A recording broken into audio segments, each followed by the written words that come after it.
local, late breaking. This is KEZI 9 News. McKinsey Willamette Medical Center is opening its doors to brand new operating rooms like this one. A suspect broke in through this window and then made their way inside the store.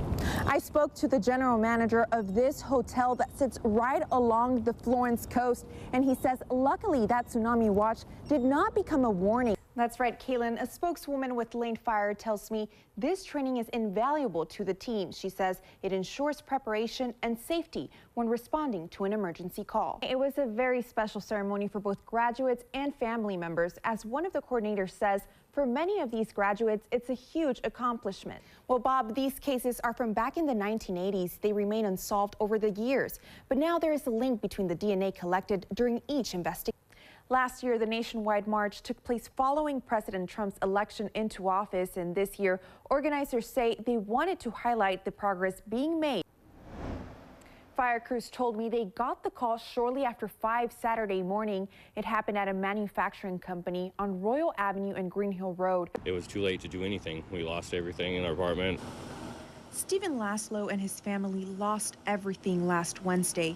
In a matter of seconds, his apartment went up in flames. The property management place has nothing for us, and so as of right now, a Friday morning when we check out of our apartment, we're basically on the streets. Laszlo didn't have much, but the little he did have, he lost, including his dog. He says not having renter's insurance has made this situation very difficult. We had the regular insurance where it covers if we damage their apartment, but nothing covering our personal belongings or anything like that. He says he heard of renter's insurance before, but he never considered it because he thought it was outside his budget. And he's not the only one. A lot of people think it's expensive because I guess they assume renter's insurance is like homeowner's insurance, and it's not. It's so affordable. It isn't even funny. It's like $12 a month. Insurance agent Candice Hook says many of her customers aren't aware of the benefits that come with renter's insurance. Like if the apartment building they live in, or the house, or the condo, or the townhouse, or whatever that they live in burns up or has a loss and they can't live there, it pays for them to live somewhere else temporarily. A lesson Laszlo has learned and wants to share with others. I just like everybody to know to make sure you have the best renter's insurance you can find, and make sure everything in your house works correctly. All your smoke detectors, whether they'll do it for you or not, make sure you do it yourself. Reporting in Eugene, Jeanette Quezada, KEZI 9 News. A 7.9 earthquake shook Kodiak, Alaska early Tuesday morning, activating a tsunami watch for the Oregon coast. Martin Allison is the general manager for Driftwood Shores Resort and Conference Center.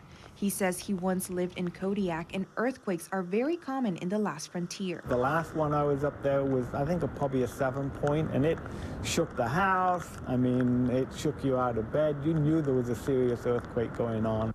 The resort Allison manages is right on the coast and is always ready for the event of a tsunami. Well, we have an advantage, luckily, that just south of the building here is the tsunami tower. So when that warning system goes off, everybody knows that there is the potential for a tsunami warning. He says the warning system gets tested once a month. Of course, if it were to go off and it wasn't at the end of the month, we keep a list in-house of all the guests that are here. And what we would do is evacuate them. Fortunately, the watch was called off shortly before 5 o'clock Tuesday morning. But if one were to happen, he says they are prepared. On the back of every guest room door is a tsunami warning message and where to go in the event of a tsunami. This small shop is one of the many exhibits at Chisholm Trail Outdoor Museum. Inside are two volunteers, John and Sam, preserving history, one hammer at a time. The heart of that fire with a good air blast will get up to 3,000 degrees. And they like sharing their passion with others. This time of year, we have a lot of field trips that come out here and want to experience what the museum has to offer. So Sam and I are out here doing demonstrations for the kids. But now, it's very hard to do with their tools stolen, including 2 anvils, each more than 150 years old.